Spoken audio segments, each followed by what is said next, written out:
देखिए, जब जीडीपी की बातें कर रहे हैं तो आपको एक हेडलाइन और दिख रहा होगा कि देश में अहम कोर सेक्टर की ग्रोथ घटकर आई और 4.4% रही। तो अहम कोर सेक्टर होता क्या है? देखिए, इंडिया में 8 सेक्टर जो ऐसे हैं ना, उसको हम लोग अहम कोर सेक्टर मानते हैं और उसका काउंट ही एक तरह से जीडीपी का काउंट माना जाता है। तो देखिए उसमें क्या क्या आते हैं। उसमें सबसे पहले आता है इलेक्ट्रिसिटी, दूसरा आता है स्टील, तीसरा रिफाइनरी, चौथा क्रूड ऑयल, पाँचवा कोल, छठा सीमेंट, सातवां गैस और आठवां जाता है फर्टिलाइजर सेक्टर। ये जो 8 सेक्टर हैं उसको हम लोग इंडिया के कोर सेक्टर मानते हैं। देखिए, इंडिया के जीडीपी के आंकड़े आ गए हैं, यानी ग्रॉस डोमेस्टिक प्रोडक्ट, जिसमें न किसी ओनली इंडस्ट्रियल प्रोडक्ट या किसी प्रोडक्ट ही शामिल होता है, बल्कि इसमें सकल घरेलू उत्पाद, अगर हिंदी में बात करें तो इसे बोला जाता है। ये इसका अर्थ सिर्फ इंडस्ट्रियल प्रोडक्ट से नहीं होता है, बल्कि इसमें आप और हम सबका योगदान इसमें काउंट होता है। आपने अपने लिए क्या करा और दूसरों को कितनी अपॉर्चुनिटी दिया, इन सब का काउंट होता है इसमें, ये सकल घरेलू उत्पाद में।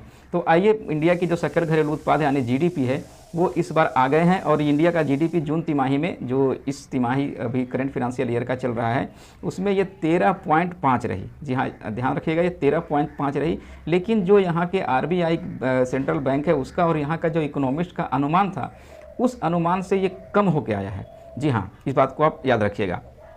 आरबीआई के अनुमान से कम आना भी एक तरह से ये इसको हम अच्छी बात नहीं मान सकते हैं। और अभी 2 दिनों पहले जब हम लोगों ने ये वीकली मार्केट ओवरव्यू, जिसमें हम लोग एनालिसिस कर रहे थे, जो हर वीकेंड में करते हैं, तो उसमें हम लोग WPI CPI की बात करी थी और मैंने बताया था कि अगले वीक में, इस कमिंग वीक में जीडीपी के आंकड़े आने वाले हैं। और उसमें साफ साफ जितने भी इकोनॉमिस्ट सब ने यही बताया था कि जीडीपी के जो आंकड़े होंगे ये 5.7 से बढ़ के आएगा, लगभग ये 16-17% के बीच में रहने वाला है। लेकिन ये इससे कम आया, जो कि एक थोड़ा सा मार्केट में निगेटिविटी पैदा करती है और ये मार्केट के लिए बहुत अच्छा मूवमेंट तो हम लोग नहीं कर सकते।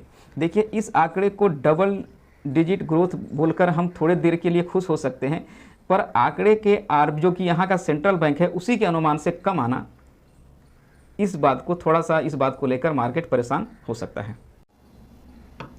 इस बात के आपने जीडीपी को देखा, हालांकि पिछले साल इसी तिमाही में जो जीडीपी था वो करीब 20.1% था, 20 पॉइंट मान के चलते हैं। देखिए, आंकड़े आरबीआई के अनुमान से कम आना और ये कतई चिंता को ख़त्म नहीं करता है, और ख़ासकर वैसे लोग जो इस आंकड़ों को समझते हैं और इसकी बारीकियों को जानते हैं और जो जीडीपी के जो आंकड़े होते हैं उनको समझते हैं, वो कतई इस आंकड़े को बहुत अच्छा नहीं कर सकते, लेकिन हाँ, बहुत ख़राब भी नहीं है। जो इस सिचुएशन में जिस तरह से भी कोरोना काल से निकला है देश और अपने आप को जिस तरह से रीबाउंस कर रहा है, तो उस लिहाज से इसे हम बहुत ख़राब भी नहीं कह सकते हैं। और मार्केट के लिहाजे से अगर देखें तो आरबीआई के उम्मीद से लगाई गई जो उम्मीद थी उससे कम आना, ये मार्केट के लिए थोड़ा सा एक निराशाजनक है और हो सकता है तो मार्केट इसमें थोड़ा सा अपना रिएक्शन निगेटिव तरह से दिखाएगा। अब आइए हम लोग बात कर लेते हैं कि मार्केट में आज इसका रिएक्शन कैसे हो सकता है और क्या हो सकता है।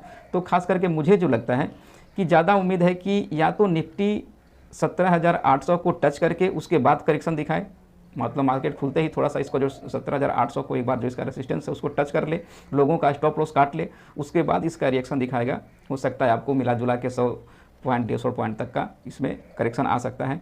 या तो फिर ऐसा हो सकता है कि निफ्टी पहले करेक्शन दिखा दे, है ना, 50 से 100 पॉइंट का, उसके बाद ये दोबारा से रिबाउंस करे आज या कल, दोबारा से ये 17,800 को टच करेगा।